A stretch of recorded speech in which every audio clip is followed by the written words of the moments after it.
Mummy చేసే వంటల్లో fish curry the best curry అనేసి చెప్పొచ్చు. ఎంత బావుంటదంటే మా ఇంట్లో అందరికి మస్తు ఇష్టం. సో, నేను మమ్మీ దగ్గరికెళ్ళినా, మమ్మీ నా దగ్గరకొచ్చినా అడిగి మరైతే చేయించుకుంటాను. ఇప్పటివరకి మన ఛానల్‌లో నేను ఒక్కసారి కూడా ఫిష్ కర్రీ ఎప్పుడు పోస్ట్ చేయలేదు. అంటే మా మమ్మీ చేసిందైతే పోస్ట్ చేయలేదు. సో, ఈరోజు మీ అందరితోని షేర్ చేసుకుంటున్నాను. అండ్ ఫిష్ చేయడానికి కూడా ఇట్లా సెపరేట్ గిన్నె అనేది ఉంటది. అంటే ఫిష్ పీసెస్ ఇట్లా సెపరేట్‌గా వేసి అంటే పీసెస్ మొత్తం ఇట్లా విరిగిపోకుండా ఉంటాయి గదా! సో, దానికోసం ఇట్లా వెడల్పాటి గిన్నె గూడా మనకి మార్కెట్‌లో దొరుకుతది.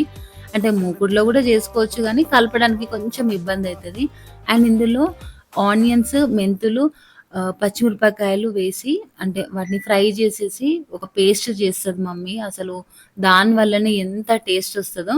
అండ్ స్టార్టింగ్ ఆయిల్‌లో గూడా ఫ్రై జేసే కన్నా ముందు కొంచెం గరం మసాలా వేస్తది. టేస్ట్ మాత్రం నెక్స్ట్ లెవెల్‌లో ఉండే.